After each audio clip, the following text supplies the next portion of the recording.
is all you'll need to make some yummy chocolate mint cupcakes.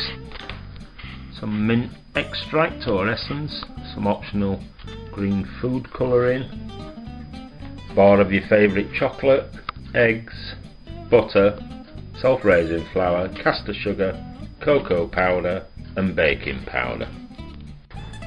First thing we're going to do, melt some butter into a large bowl, then add your sugar and get those thoroughly whisked and mixed together.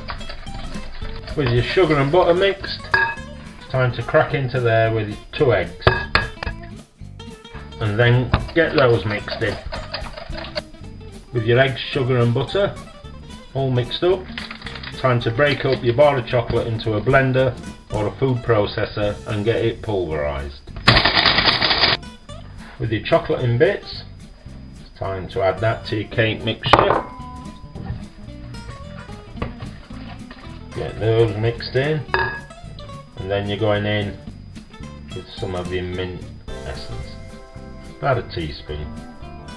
With those mixed in, it's time to go in with your self-raising flour, cocoa powder and baking powder. But we're going to sieve those in, make them fine. And it's time to take out your whisk, because you're not going to whisk those in, you're going to fold them in with a spatula or wooden spoon until they all come together. When your mixtures all come together, time to get a tablespoon in your cupcake cases, give it a little help with your finger, and you want about a heaped tablespoon. You don't want to fill the cases, you want them about 2/3 of the way up, something like that. And they're going in the oven at 160 for around 30 minutes. You'll check by using a wooden toothpick, and when it comes out clean, you know that they're done. Once your cakes have had 30 or 40 minutes in the oven and your toothpick comes out clean, it's time to put them to one side to cool down, and then you're going to make the topping. For my topping, I'm going to whip some cream up first.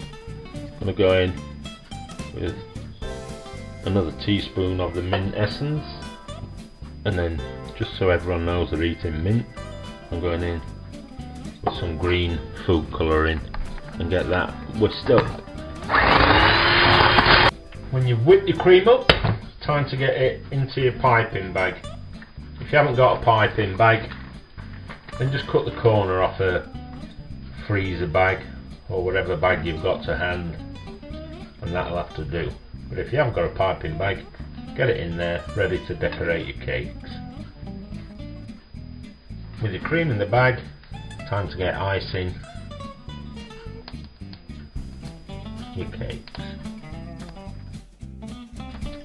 And to finish them off, I like to just put some chocolate scrapings on the top. There's your cake ready for a cup of tea, and get stuck in.